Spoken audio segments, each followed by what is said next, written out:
Добрый день. На «Эхе Москвы» в Уфе программа «История башкирских родов». У микрофона Руслан Валиев. Вместе со мной в студии Салават Хамидуллин, руководитель автономной некоммерческой организации ШЖР. Здравствуйте, Салават. Здравствуйте. Мы продолжаем цикл наших программ и будем говорить сегодня об одном из самых известных представителей башкирского народа, герое нескольких восстаний башкирского народа Алдаре Исекееве, который жил в начале 18 века. Давайте, наверное, начнем с того, где он родился, представителем какого рода башкирского он был. Предварительно скажу в качестве вступления, что Алдар Тархан Исекеев, наверное, центральная фигура башкирской истории 18 века. Вся история 18 века Башкирии так или иначе была связана с его именем или с последствиями его действий. Это был не только воин, не только предводитель башкирского восстания, это был политический деятель, который определил вектор развития не только Башкортостана, определил вектор развития истории, по крайней мере, на несколько веков. Не только Башкортостана, но и Казахстана. Вот это не надо забывать, что Казахстан мог пойти вообще совсем по другому пути. Он сыграл огромную роль в том геополитическом раскладе, который сложился в первой трети XVIII века. Во всех исследованиях его фигура, она немножко либо неправильно, либо как-то не совсем полно освещается. Вот я даже когда сел писать о нем очерк для Тома Бурзян, я столкнулся с тем, что нету о нем цельной картины, где в одном месте можно было почитать. И, я не беру в расчет романы, а именно исторические работы, о нем ничего такого нету. Касаясь его происхождения, родился он где-то в 1660-х годах. Он был башкиром рода Бурзян, Бурзянской волости, потомственный Тархан. Тарханами были его отец Исекей Кадырбеков, его дед Кадырбек Байбахтин, потом прадед его Байсары, все они были тарханами. Жили они где-то за Урале, можно сказать. Если по карте будем смотреть, то это территория, южная часть Бурзянского района, на границе с Баймакским районом. Сейчас, конечно, деревни этой не осталось, где они проживали. Давайте, кто такой Тархан? Что такое Тархан? Тархан – это человек в тогдашней Башкирии, когда еще не было волостных старшин, когда Башкирия фактически была полунезависимая область, автономная, в составе Монгольской империи, потом в Ногайской Орде она была в статусе отдельного наместничества. В таком же виде она вошла в состав русского государства. И у русского государства здесь ведь не было никаких рычагов, через которые они могли бы влиять на башкирское общество. Единственные были тарханы. Он лично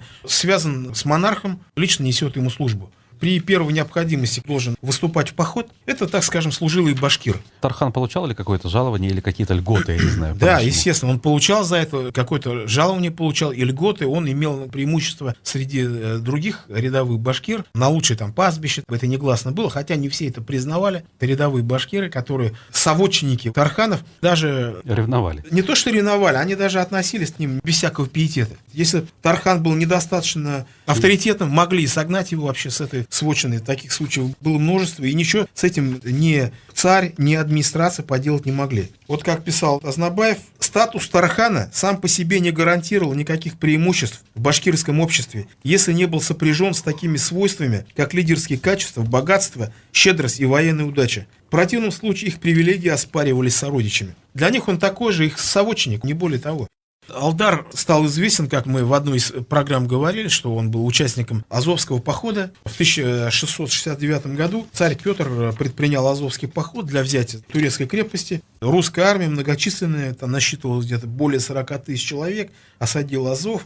Перед одной из схваток турки предложили поединок богатырей. И со своей стороны выставили черкесского воина какого-то. Со стороны башкир, русские подумали, и вышел, или вызвался, мы не знаем. Скорее всего, сам вызвался, вышел, и на этом поединке 1-1 убил черкеса, получил за это от Петра какую-то награду. И уже много лет спустя, 24 декабря 1734 года, указ уже Анны Ивановны, подтверждающий тарханство Алдара Исекеева, в котором говорилось: по справке с Суфимскую канцелярию, что дед его Кадырбек Бабахтин и отец его Исекей Кадырбакин, и он, Алдар, служил в списках, в грамотах, в тарханах написаны, и за прежние его службы, как он, Алдар, служил и был в Крымском походе, я забыл сказать, Крымский поход 1689 года, за то, что он был в Крымском и Азовском походах, и в Азовском походе ранен 3 ранами, и выезжал на поединок, и убил выезжего против у себя Черкешенина, також и поймал с собою языка одного крымчинина и объявил блаженной и вечно достойной памяти его императорского величества Петру Великому и за ту его послугу. Вот это все потом говорилось. Но почему вот этот Тархан, вдруг он потом именовался, ведь он и батыром? Какое соотношение между Тарханом и батыром? Ведь батыр это ведь не просто, так скажем, эпитет. Это как сейчас вот мы говорим, вот там... Ну, батыр сильный там, мужчина. Да, тогда это не так. Батыр это вполне конкретная социальная категория была, батыров. Дело в том, что, вот, как я уже говорил, Тархан это вот человек, который служит царю, то есть это служилый башкир, но батырами назывались наиболее выдающиеся представители, за какие-то боевые и другие заслуги получали титул батыра. Татищев что писал? Батыр у татар, ну то есть у тюркских народов тогда, звание чести, значит храбрый или мужественный. Оно дается тому, кто на съезде, то есть во время поединка, неприятеля копьем или саблей убьет. И он, когда ту честь получат, должны в бою впереди идти.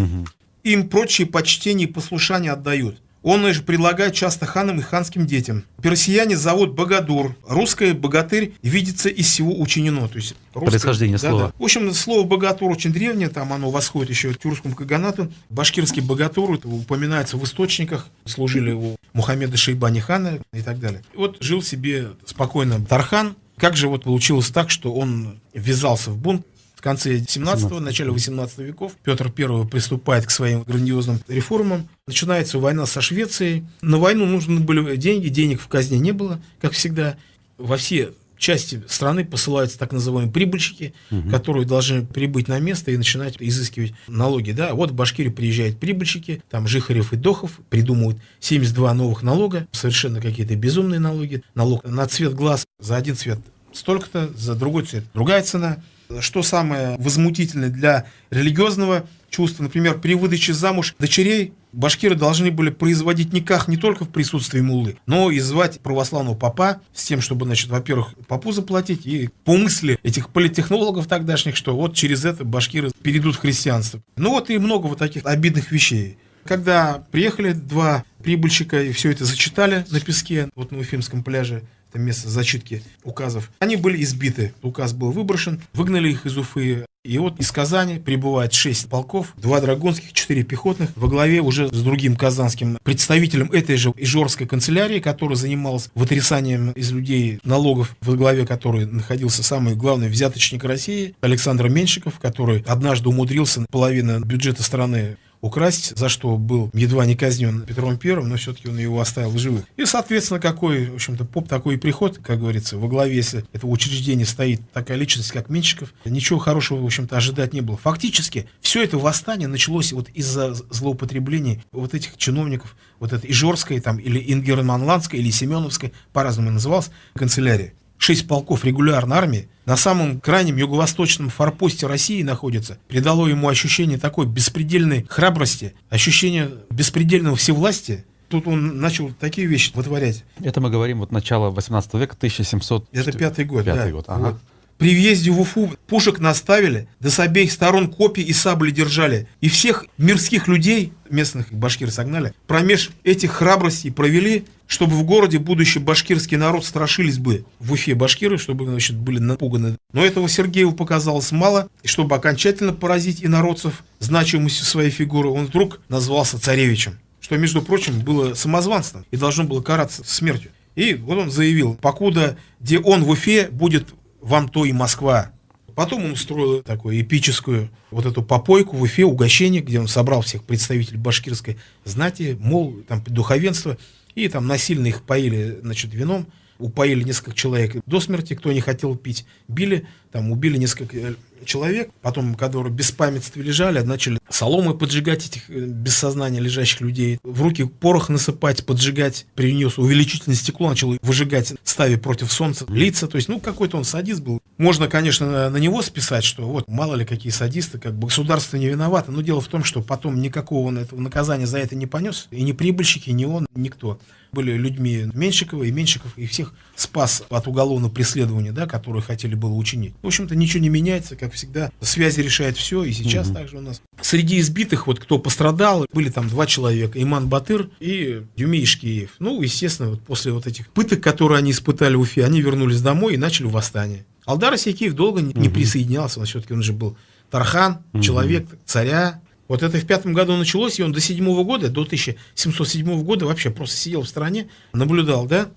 Что его подвигло? Подвигло то, что, во-первых, он видел, что это вообще просто уже ни в какие ворота. Потом, как мы знаем, приехал фельдмаршал Шереметьев разгребать вот эти завалы. Дело в том, что началось восстание в Астрахани, и одновременно началось брожение в Башкирии. Пока вот брожение, оно выразилось в набеге, спорадические набеги вот этого Дюме Ишкеева, Имана Батыра и так далее. И вот с фронта был отправлен Шереметьев, лучший, так сказать, на тот момент полководец Петра I. Со шведского фронта был снят, специально отправлен в Казань разбирать эту всю ситуацию. Настолько это было серьезно. Приехал сюда, и вот он пишет, что здешний народ, то есть в Казани, опасается больше башкирцев, нежели Астрахани. Потом канцлеру Головину предлагал, с башкирами не надо, что вот так круто обходиться. Вторично подтверждая, доношу вам, писал канцлеру Головину, что больше надобит от башкирцев опасения иметь, нежели от астраханцев. Унимать их будет с трудом, не надобит слишком злобить, полно нам покуда шведов. Башкиры, узнав, что Шереметьев приехал, сразу же отправили к нему своих представителей, тех вот ветеранов, которые...